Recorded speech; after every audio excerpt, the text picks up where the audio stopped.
Hi everyone. Hi, welcome back to the channel. This is a sample video for our latest podcast, episode 106, taking animal skins out of cars with Thomas Majchrzak. Thomas is a journalist and founder of Autogefühl, a leading car review YouTube channel and website with around 500,000 subscribers and 250 million channel views. Thomas is using his significant influence to help transition the automotive industry away from using animal skins, which harms animals, people, and the environment. We know you'll be interested to hear more about his pioneering and controversial work as we were, including how the leather industry has tried to bribe and even threatened him. You can listen to the full episode and all of our other podcast episodes on Patreon, which is linked in the description below this video. Just to let you know, this video had to be recorded in the evening due to time zone differences between us and Thomas in Germany, so it's a little darker and grainier than usual. Thanks for watching, and we will see you in the next video. Bye for now. Bye. We can easily calculate like with a 5-digit, maybe even like a 6-digit figure, and that's maybe like even underestimated, of cars that were sold without leather seats because of our reporting. And that has a massive economic impact. And I was, it was actually confirmed that the leather industry already approached me a couple of years ago.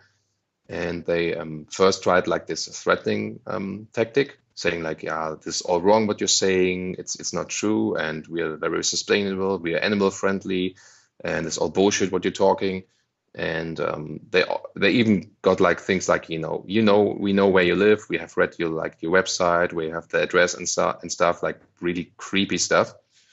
So I mean, they're like very strong, they have a lot of money, and they also have like a lot of lawyers they employ. So for example, there were also other media reporting on the stuff we are doing, and then they were, for example, also sometimes sued even, by the leather industry. Because they try to cover up the reporting, so they try to keep the media impact as low as possible by just suing media outlets and something. But it obviously didn't work with me because I also studied media law, and I'm like really careful in what I do, so that no one has anything in court against me.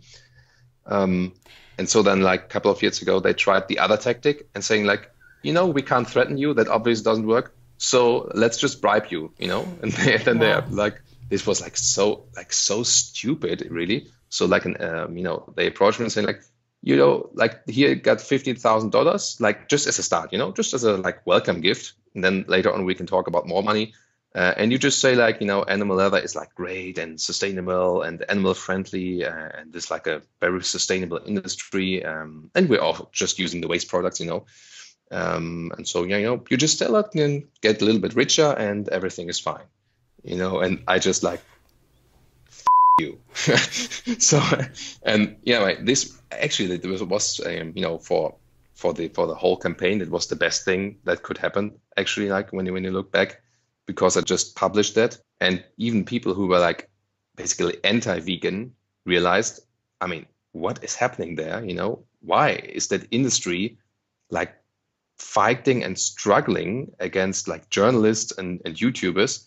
And this was like a big campaign. I mean, they sent me like documents saying like, oh, come on, everyone, we have this big new PR campaign, and we are approaching YouTubers, journalists, and also people in the automotive industry who are working for like material picking and sustainability, and want to change their minds on leather. I mean, they wrote it like in a document. It's like, how stupid is that, Absolutely. And I was like, thank you so much for the evidence. And publishing all of that, of course, like more and more people realize if they're doing things like this, there has to be something like seriously wrong in the industry. So this is absolutely fascinating. This just I mean, of course, we believe that this happens not just in the leather industry, but in so many other animal exploiting industries where they approach influencers, where they try to bribe people, where they do anything they can to push their message. But to hear it from your mouth directly is extraordinary. So there's a few things. Obviously, what you're doing works because you've really made an impact on them. I mean, they wouldn't go to this length, to this degree, if it wasn't damaging their business, if they weren't seeing their profits fall as a result of the work that you've been doing and the message being spread widely and consumers following through with choosing not to buy leather products. And then my second thing is, how stupid, as you said, could they be to think that they could buy off a vegan and an advocate for animals and the environment and other people's health for $15,000? That's extraordinary. And even any amount of money, you know, someone that's doing this for ethics are not going to sell out to the industry that they're trying to stop, that they're trying to, fight against. Mind-blowing, whoever thought to approach you, and how much it backfired by you, because you made a video, right, exposing this. Yeah. And so that just... It's like... it totally blew up in their face. Yeah, exactly. Wow. So, I mean, even if they offered me like $1 million or so, I wouldn't have done it, you know? Of course. I think the only case, if they would offer me like a couple of billion euros, I think I would have taken the money and then just buy their companies and shut them down. Yes. Good plan, Thomas. Yeah.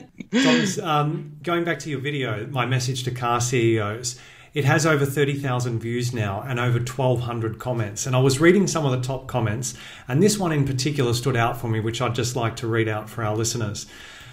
I got to admit to you, Thomas, that for the past years, I've been following your crusade against the use of animal skin with indifference, since I always thought nothing could beat leather. But boy, was I wrong.